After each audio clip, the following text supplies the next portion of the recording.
Coming up on this Tuesday edition of Newsline at Noon, in an effort to break away from its diplomatic isolation, North Korea is sending its top diplomats to Europe and the US. 3 Americans detained in North Korea also call on Washington to take steps to free them. NATO leaders plan to create a so-called high-readiness force to respond to Russia's increased intervention in Ukraine and other international security challenges. Plus, the recent leak of intimate photos of female celebrities is raising concerns about the security of Apple's iCloud storage service. These stories and more on Newsline at Noon.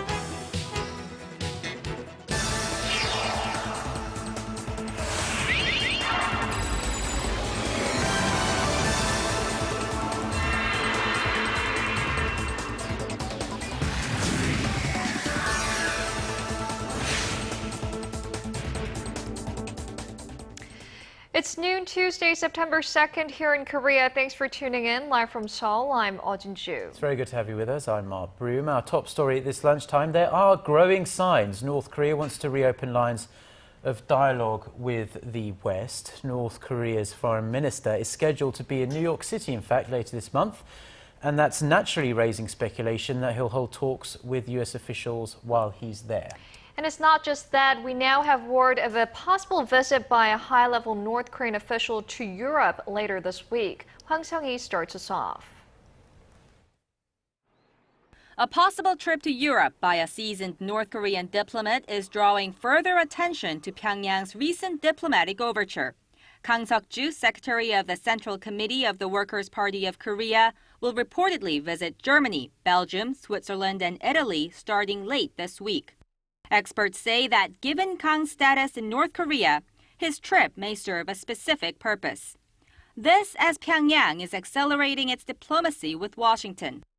Senior U.S. officials reportedly visited North Korea last week on a military aircraft to discuss the issue of 3 American citizens detained in the north. North Korean Foreign Minister Lee Soo-young will be in New York City for the UN General Assembly that begins on September 24th. Speculation is ripe the 2 countries may revive their dormant communication channels. Europe has been the site of secret meetings between North Korea and the U.S. in the past. Kang may also lead high-level talks with Japan during his stay in Switzerland. His visit coincides with a seminar on the Japanese abduction issue slated for September 10th in Geneva, which senior Japanese officials are expected to attend. As Pyongyang takes strides to re-engage with Washington and Tokyo, some say Seoul could ultimately be the one left out of the diplomatic circle. Hwang Seung-hee, Arirang News. And in another rare diplomatic gesture, North Korea has allowed 3 American citizens detained in the communist country to speak with CNN, during which they appealed to the U.S. government to secure their prompt release. Watchers say Pyongyang is likely using the international media to bring Washington to the negotiating table. Choo-sun has more. In an exclusive interview with CNN, the 3 American detainees said they were being treated humanely, but that they hoped Washington would soon help them return home. Kenneth Bae, serving a 15-year sentence for alleged hostile acts to overthrow the North Korean government, said he was doing hard labor 8 hours a day, 6 days a week. His diabetes, high blood pressure, and kidney stones have worsened, having gone back and forth between the hospital and the labor camp for the past 18 months. Asking the U.S. government to send an envoy to win their release, Bae said his only hope is returning home and seeing his family again. Matthew Todd Miller, awaiting trial after he ripped up his tourist visa and sought asylum in the North, said Washington, which often promotes its priority of protecting U.S. citizens, wasn't doing enough to help him. Jeffrey Edward Fowle, soon to stand trial after leaving a Bible at his hotel in the communist state, urged CNN to let the world know more about his predicament. Having no diplomatic relations with North Korea, the U.S. government's only contact with the men is through the Swedish embassy in Pyongyang.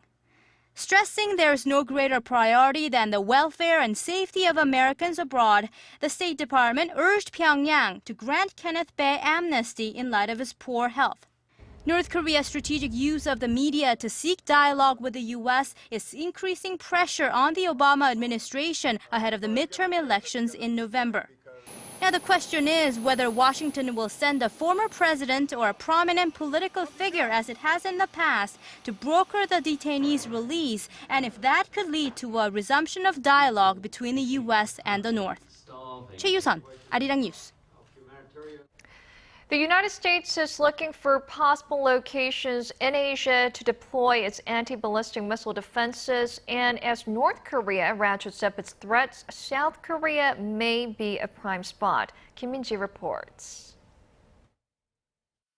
The United States has reportedly finished conducting site surveys of possible locations to deploy its advanced missile defense system in Korea. Sources familiar with the matter say Washington has been checking out feasible locations in Asia to deploy its terminal high-altitude area defense system and military effects since earlier this year. The so-called THAAD system can strike down medium and intermediate-range ballistic missiles mid-air. Washington is likely to make a final decision on a site before the Korea-U.S. Security Consultative meeting next month. It's been speculated that the U.S. has been pressuring Seoul to join its tactical missile system. The Korean government, which has been building its own missile defense capabilities, has not opposed Washington's plan, saying that it will help deter North Korea's nuclear and missile abilities, as well as strengthen security on the peninsula. Another source said that the visit of U.S. Deputy Defense Secretary Robert Work last month probably had something to do with the THAAD system. During the visit, Work said that Washington hopes for extreme interoperability with Korea in the air defense system. However, the Defense Ministry in Seoul says it hasn't received any official notification from the U.S. regarding the issue. Kim Min-ji, Arirang News. As the West mulls its options watching Ukraine get dragged deeper into a conflict with pro-Russian rebels, NATO is taking measures to make sure a similar situation doesn't occur elsewhere. The military alliance has announced plans to launch a rapid response force of thousands of troops that could lend help to nations in need at a much faster rate of speed. Connie Kim has the details. NATO's plan to form a spearhead force of thousands of troops to protect its 28 member nations is widely expected to be approved during the NATO summit in Wales on Thursday. Although the ultimate size of the rapid response force has not been decided, senior officials at NATO say it will consist of an estimated 4,000 troops that could be deployed to an alliance state within 48 hours. It's designed to stave off a future crisis like the one unfolding in eastern Ukraine, where government forces are engaged with pro-Russian rebels. NATO Secretary General Anders Fogh Rasmussen said the task force would be trained to counter attacks by unidentified armed assailants, tactics NATO says pro-Russian separatists are employing against Ukrainian troops. It's a type of action that Ukraine and Baltic state members have been calling for since Russia annexed Crimea in March. There were questions about what type of measures NATO could take, considering the 1997 NATO-Russia Founding Act prohibits NATO from stationing soldiers in Eastern and Central Europe permanently. NATO officials say it will rotate its combat forces in the Baltic states, which would not violate the treaty. NATO's move aims to stop a repeat of Russia's incursion in Ukraine, which President Petro Poroshenko has said is headed toward a great war of the likes Europe has yet to see. Connie Kim, Arirang News. Back here in Korea, and consumer prices grew at the slowest pace in 4 months in August. Statistics Korea says the index rose 1.4% last month from a year ago, slowing from July's 1.6% gain. The agency attributed the slowdown to a steady increase in farm produce and energy product prices. The price of agricultural products tumbled almost 5% last month from a year earlier. The Finance Ministry expects the nation's inflation rate to remain steady unless bad weather conditions cause major disruptions to the prices of farming goods. The amount of loans that Korea's central bank granted to local companies and public enterprises has reached its highest level in 15.5 years. The Bank of Korea says the amount stood at roughly $13 billion as of the end of last month. That's up a whopping 65% from a year earlier. It came as the central bank printed more notes to support small and mid-sized companies because there's less room in the government budget due to a lack of tax revenue. Experts have expressed concern that the excessive use of the central bank's authority to issue banknotes could lead to upward pressure on prices. Now, the days of going into a bank for simple financial transactions are pretty much behind us now. Rather, the vast majority of us use ATMs for deposits and withdrawals and our PCs or smartphones to transfer money. These habits, combined with the banking sector's efforts to boost profitability, have prompted some banks to shut a number of branches. Our Song Ji-son reports. 1 out of every 20 bank branches have closed down over the past year. As of the end of July, the total number of bank branches in Korea stood at just over 5,100, down 5% from a year earlier. That's the biggest decrease in 17 years. The 1997 Asian financial crisis that folded 5 small-sized banks and shuttered nearly 8,000 branches triggered a chain of mergers among Korean banks. The move was followed by major restructuring that closed down more branches, and internet banking and automation have further reduced their number. Bank of Korea data shows that only 11% of all money transfers were made through counters at bank branches, with the rest handled through computers, smartphones, ATMs, or telephones. Such changes led to a reduction in workforce in the industry. Major banks in Korea such as KB, Shinhan, Hana, Korea Exchange, Standard Chartered, and Citibank reduced their workforce by an average of 3% last year. The umbrella group of banking labor unions has called for a one-day strike on Wednesday by bank employees to back their demand of ensuring employment. Song Ji-son, Arirang News. Now, in a bid to breathe some new life into Korea's rather moribund real estate market, the government has put forth measures to ease regulations and to scrap old laws. The Land Ministry says, starting as early as the latter half of next year, housing units that were built between 20 to 30 years ago will be subject to reconstruction or redevelopment, compared to the current 40 years set by a number of local governments, including Seoul and the nearby Gyeonggi-do province. The move, aimed at encouraging development by private investors and also homeowners, includes allowing reconstruction or redevelopment of 20-year-plus units even when there are only inconvenient living conditions, such as, for example, a lack of a parking space, and not only because of safety problems. In order to tackle the housing oversupply problem in Korea, the government will also abolish a 34-year-old law that permits the establishment of large-scale residential towns like Bundang and Ilsan.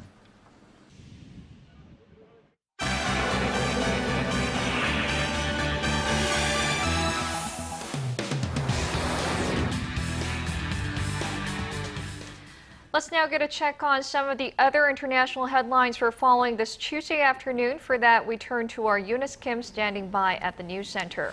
Now, Eunice, nude photos of an estimated 100 mostly female celebrities have been leaked online, and this is causing major security concerns as it's almost certainly the work of a hacker. Yeah, and that hacker or hackers reportedly gained access to cell phones through a cloud-based storage network. The FBI now saying it is aware of and addressing the matter. And Apple, whose iCloud storage service is under suspicion for being that hacked network, says it was investigating the report. Our Yurian has the details. Nude photos of Oscar-winning actress Jennifer Lawrence and pop star Rihanna were among the private photos of celebrities that turned up on the website 4chan.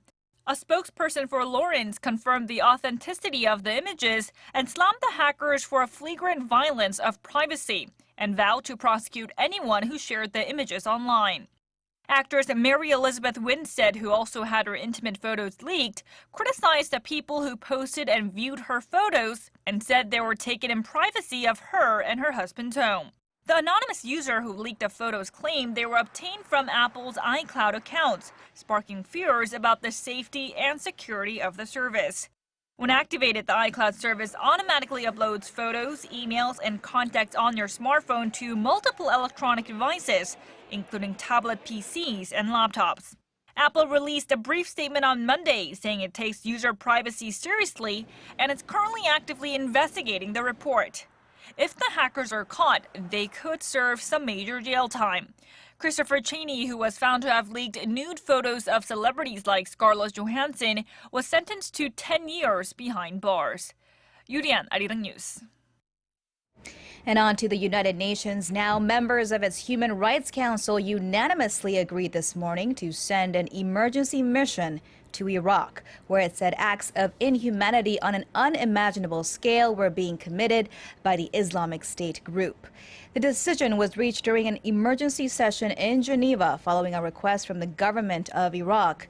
Prior to the vote, Iraq's Human Rights Minister Mohammed Shia al-Sudani said his country was facing a, quote, terrorist monster. Deputy Human Rights Commissioner Flavia Pansieri said the nearly 1.2 million fact-finding mission will focus on crimes committed by the Islamic State on civilians, including targeted killings, forced conversions, slavery, and sexual abuse.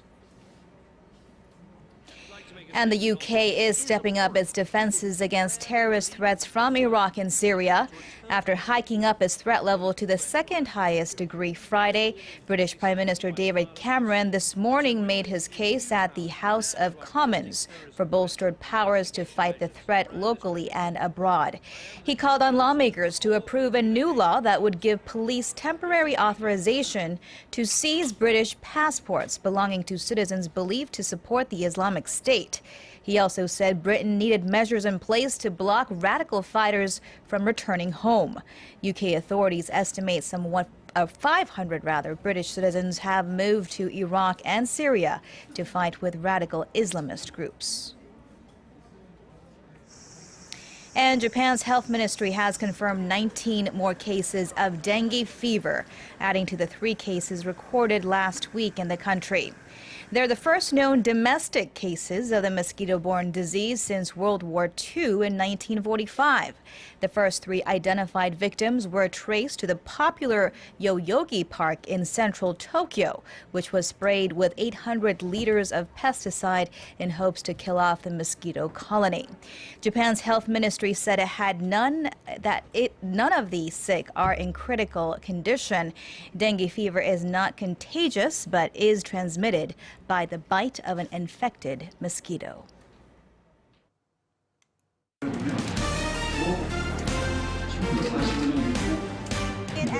Stay up to date on the latest news out of Korea. Connecting to our team of reporters about the issues that matter to Korea. On air, on your mobile, online.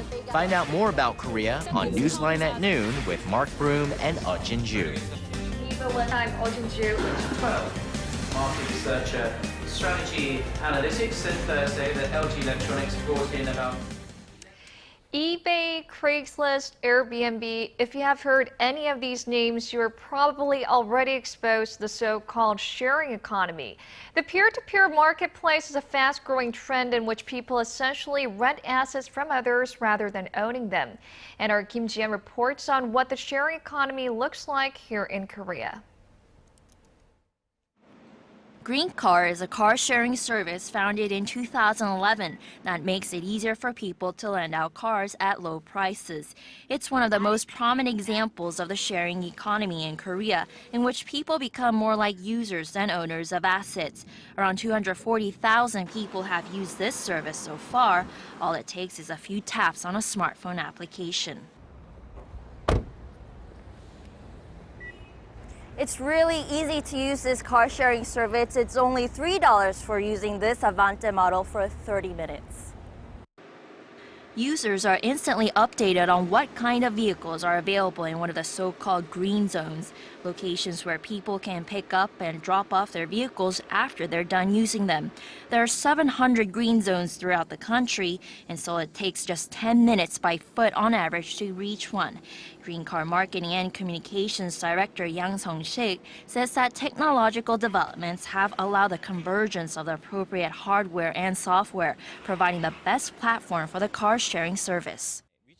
The technological advances make it easier for us to operate as platform providers for vehicles. GPS allows us to track where the vehicles are and who's using them, and through the smartphone application, users can easily lock and unlock the cars they wish to use.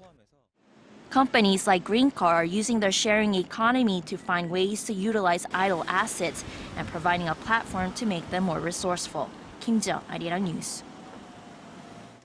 The Asia-Pacific region consumes roughly 60% of the world's energy output, and demand is on the rise, which means there needs to be greater cross-cooperation. To this end, the 11th APEC Energy Ministers meeting is taking place in Beijing for the next 2 days. Korea's Second Vice Minister of Trade, Industry and Energy Moon Jae-do on Tuesday emphasized the need for cheaper gas supplies to Asian countries, pointing to the fact that Europe pays less than Asia. APEC members agreed to enhance cooperation to deal with gas as well as oil price fluctuations by diversifying their energy supply methods. The meeting mainly focuses on energy security, energy trade and investment, improving energy efficiency, and developing clean and renewable energy technologies.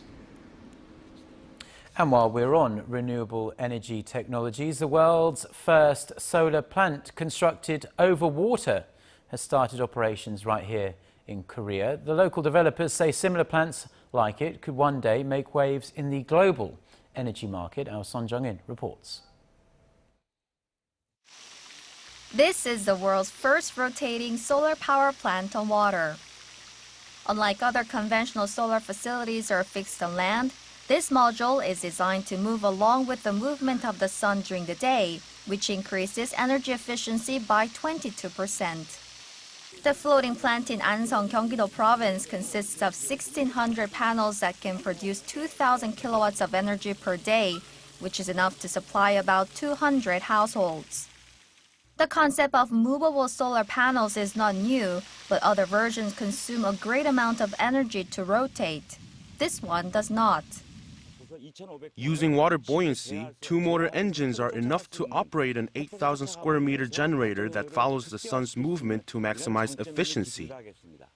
The installation can withstand winds of 50 meters per second and can adjust its level depending on water level changes. Water fountains around the module are designed to lower the temperature of the water to prevent outbreaks of algae, while also providing a beautiful lighting attraction at night. Researchers estimate that if rotating floating power plants are set up in a quarter of the total surface of reservoirs nationwide, it would generate over 5,000 kilowatts per hour, providing a possible breakthrough in the country's power shortage. Son Jung-in, Arirang News. Now, achieving gender equality in any country is a tall task, but perhaps an even taller one throughout Asia, where cultural norms can make change extremely difficult. To address the wide gender gap, a 4-day forum is underway in Seoul, with more than 24 high-profile women taking part. Our Shin Se-min reports. 25 women from 17 countries who are prominent in their fields have gathered in Seoul for the Asia Women Leaders Program, where the priority will be on addressing gender gaps mainly in the Asia-Pacific region. Astrid Tuminas, who is regional director for Microsoft, opened the forum with a keynote address. In it, she said that having more educated women doesn't necessarily translate into more women leaders, particularly in Asia, because of cultural factors. She called on companies and corporations to take the initiative and invest in women as a resource. Corporations should make the time and space and give the resources because they can't afford not to. Why can't corporations afford not to? First, there is a shortage of human talent, a shortage of human capital. And as the labor force shrinks, you are going to have to draw your talent from the women. According to a recent report by the Korean Women's Development Institute, which is hosting the forum, Korea's lagging female economic participation rate over the past 13 years has amounted to $192 billion in social costs. And while Korea has invested in trying to narrow the gender gap in the workplace, one of the forum's participants says instituting change goes beyond a set of policies. Government funds and support systems should not just be announced. They must be implemented and permeate a company's culture. Companies should not just follow these policies.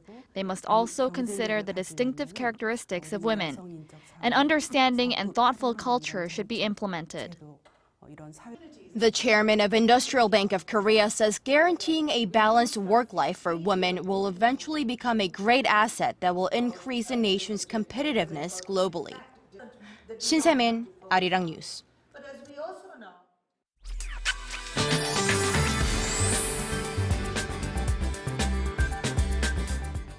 A final round of monsoon rain is forecast till Thursday, so as we can see, the rain clouds are gradually moving into the southern parts of the peninsula and will spread to the rest by tonight. So up to 200 millimeters of showers are in store through Thursday for the upper parts of the nation, and other regions will also get lots of heavy downpours. And as for the weather outlook here in Seoul, heavy downpours are expected from early tomorrow morning and into the afternoon before letting up on Thursday afternoon. And as for today, the cloud cover will keep the daily highs a bit lower, as the daytime high in the capital and Gwangju will rise to 27 and 25 respectively. Now for other regions, Jeju Island and Daejeon will top out at 28 and 25. That's all for me today, and back to Mark and Jin-joo in the studio. Well, thank you for the weather forecast, Chien. And that brings us to the end of this Tuesday edition of Newsline at Noon. And Jin-joo and I will be back at the same time tomorrow. Until then, goodbye.